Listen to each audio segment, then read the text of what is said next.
Hey everybody, how are you? Colby comes home. Yeah, my boy, we picked him up today. He was not cremated, aquamated. They break down the body, and it's something that is very new to me. I happened to see it. And I've had Colby on here before. If you watch the channel, there were shorts. In fact, a few days before he passed, I had him on here, I believe. Well, this is the last time that he'll be on with me.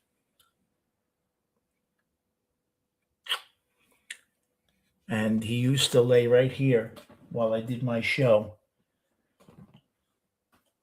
So he's going to be here with me tonight. How are you, everybody? I didn't mean to bring you down. I know it's a Friday night. Hi, Danae. Yeah, my guy got the princess, although he was a boy treatment. I mean, I think four prints hair, whatever. I know it cost me, so they gave me a lot of things. But when your little guy or a little girl, your pet, first of all, I almost feel disrespectful saying pet because I mean it. And those of you who know me for a while know I think differently. I have papers in the safe to prove it. Hi, Denise. um, I loved Colby more than most people. Not more than most people love their pet. Most people I know. And I wish I could tell you I was lying, but I'm not. Um, when you have a friend, family member, absolutely, Denise, when you have a friend who gets you through the toughest day and you don't realize, either one of you, that he did until he's gone, that's when you know it was special. And I found out some things today through my son, how he helped my son, which I had no idea. And I knew the little guy was special, but they're always special, right? Our members are always special. We are like that as people. Oh my, you have to use my lawyer. He's the best. You have to use my guy's the best. How many people are the best? Is everybody the best? No second place? And your pet was the best too. But I feel it's disrespectful to call him a pet because he was a family member. And when a family member leaves without ever doing anything negative to you, you have a lot of guilt because you probably did something to him.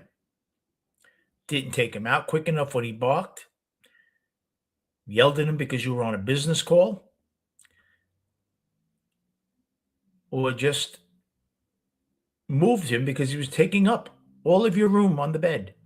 Hey, El, he never did anything wrong. He thought you needed him. Maybe you were loud on the phone and he was there to be emotional support for you. Maybe he thought you were cold or lonely on the bed, so he snuggled up a little too close. Maybe he wanted to go out because he knows you just polished the floor and didn't, God forbid, want to have an accident on that beautiful floor.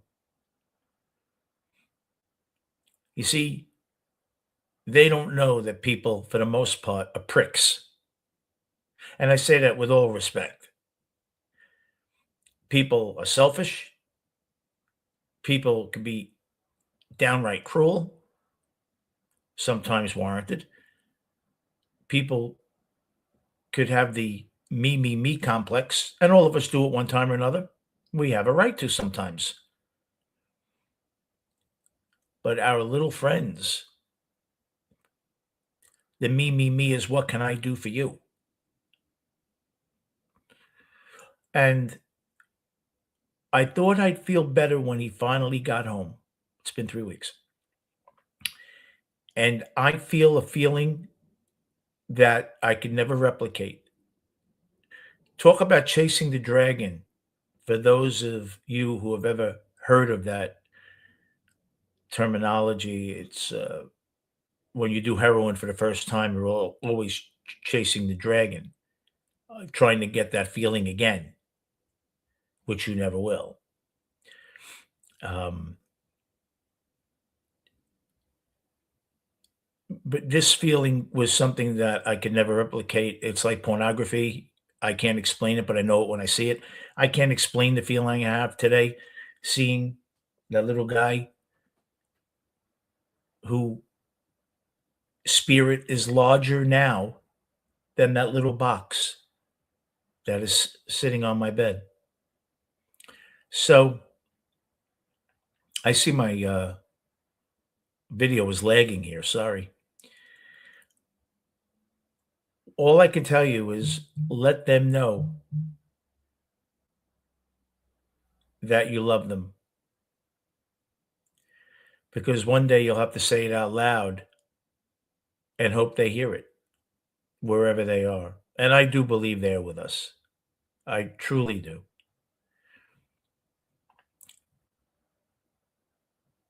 You know, I didn't want to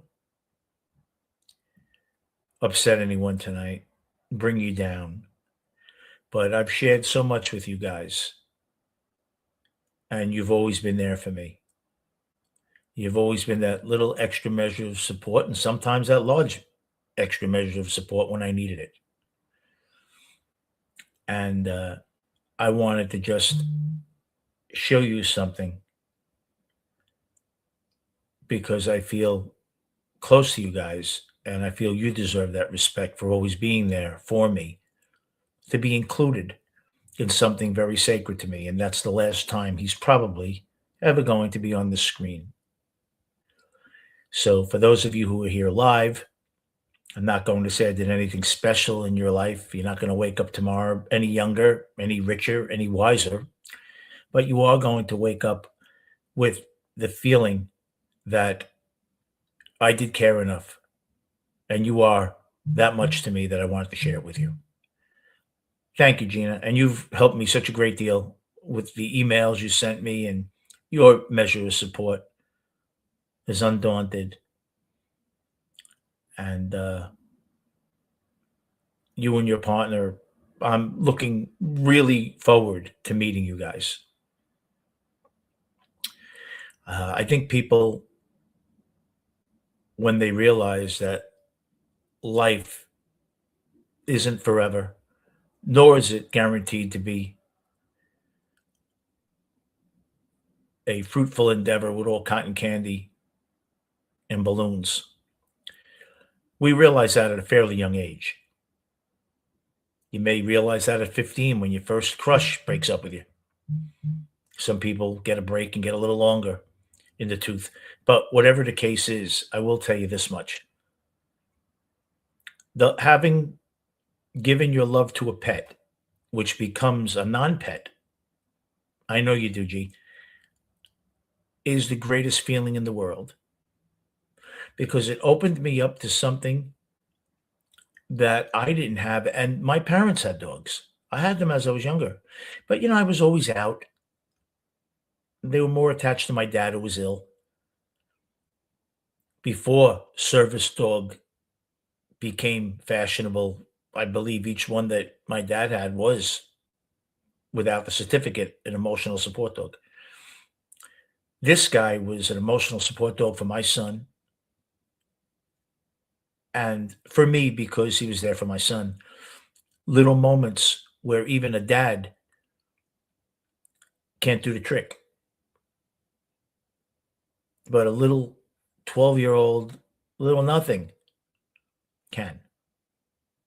That's how strong he was. I was a strong guy when I was younger. I used to bench a lot of weight. I boxed. I was in good shape. I'm in okay shape now, but not like I used to be. And my son would have rather had Kolby sitting next to him in a terrible, tormented state than probably his dad. That's not a dismergement on his dad. It's a compliment to Kolby. And I wouldn't want it any other way. And after hearing some stories today that I didn't know about my son and Kolby, I understand why.